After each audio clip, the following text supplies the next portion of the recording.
voy astag'firullah, har xil odamlar bor-da. Men birinchi polsiyada ketayotdim, hozir orqamdan bitta Malibu shunaqa margat qilib kelyapti, endi bilmayman qo'l qanaqa qilib ulguryapti, 1 sekundda 5 marta margat qilyaptimi? Tushunmadim bor. Yo'l berdim, margat qilyapti, amallab pavrotni yoqib o'ngga yo'l berdim. Oldimda Li mashina ketyapti-da, Li 9 marali mashina edi, endi nomerlari ham seriozno o'tdi. Ularni orqasiga tushib olib, margat qilmasdan ketyaptilar, brat.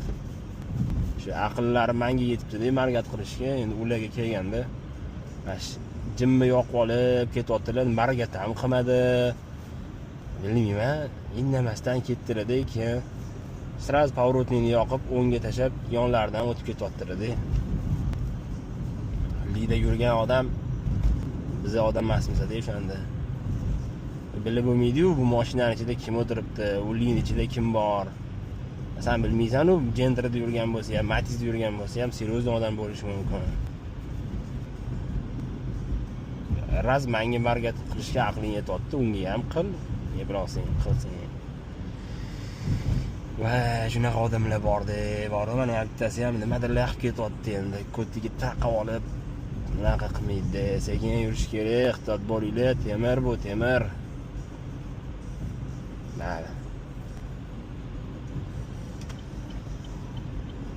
Zaman shunaqa jim yuramiz, sekin pavrotni yoqib, hammaga yo'l berib, o'zimizni bosib olib, hech kim orqasiga borib turamaymiz.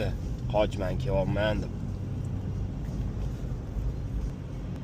Endi menimcha o'ylashim bo'yicha shu Malibudagi 16 yoshmi, 17 yosh bola adasini mashinasini o'g'irlab chiqqan bola bo'lsa kerak-da. O'zini bosib olgan odam unaqa qilib yurmaydi.